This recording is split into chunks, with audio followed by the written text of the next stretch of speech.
भंते। गुरुदेव, बगड़ी ना तो मेरा जन्मभूमि है, ना तो मेरा कर्म भूमि है, फिर भी संसार पक्षीय पूर्वज स्वर्गीय दानमल जी सेठिया के परिवार यहीं पे रहा हुआ है, तो मुझे गौरव है कि इस बगड़ी नगर से मेरा संबंध है।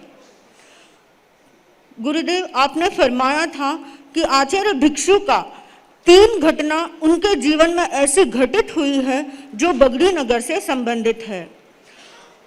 हम सबने मुनि श्री खेतसी जी के स्वामी के बारे में सुना ही होगा कि आचार्य भिक्षु उनको सतयुगी साधु नाम से पुकारते थे।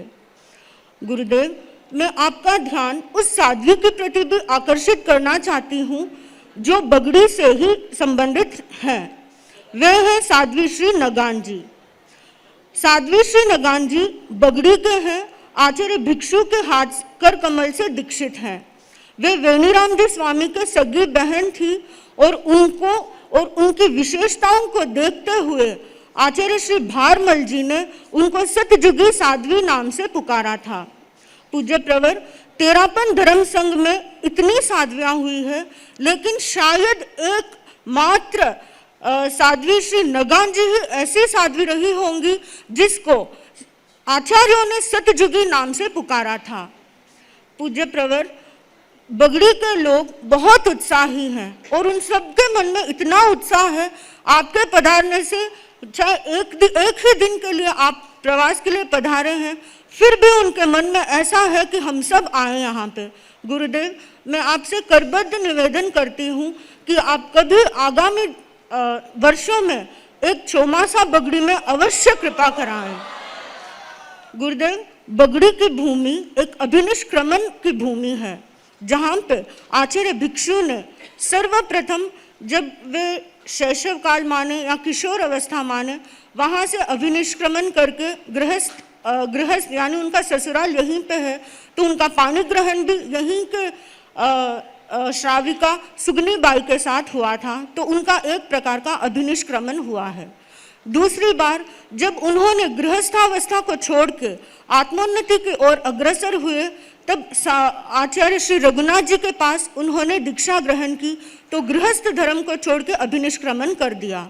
और तीसरी बार जब उनके मन में शुद्ध आचार पालन के लिए तड़प बहुत तीव्र हो गया, तब उन्होंने अपने आचार्य रघुनाथ जी से भी अभिनिष्क्रमण कर दिया।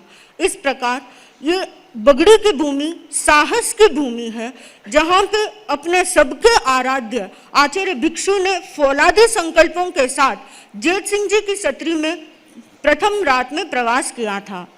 पूज्य प्रवर, वैसे तो छत्री शमशान घाट होता है, जहाँ पे संसारी देहधारी व्यक्तियों के लिए अंतिम प्रवास होता है, लेकिन ये शमशान घाट भी इतना पावरफुल इसलिए हो गया क्योंकि आचार्य भिक्षु ने आत्म साधना का प्रथम कदम यहीं से उठाया था, और ये जेठ सिंह जी की छत्री आज भी उसका इतिहास बता रहा है।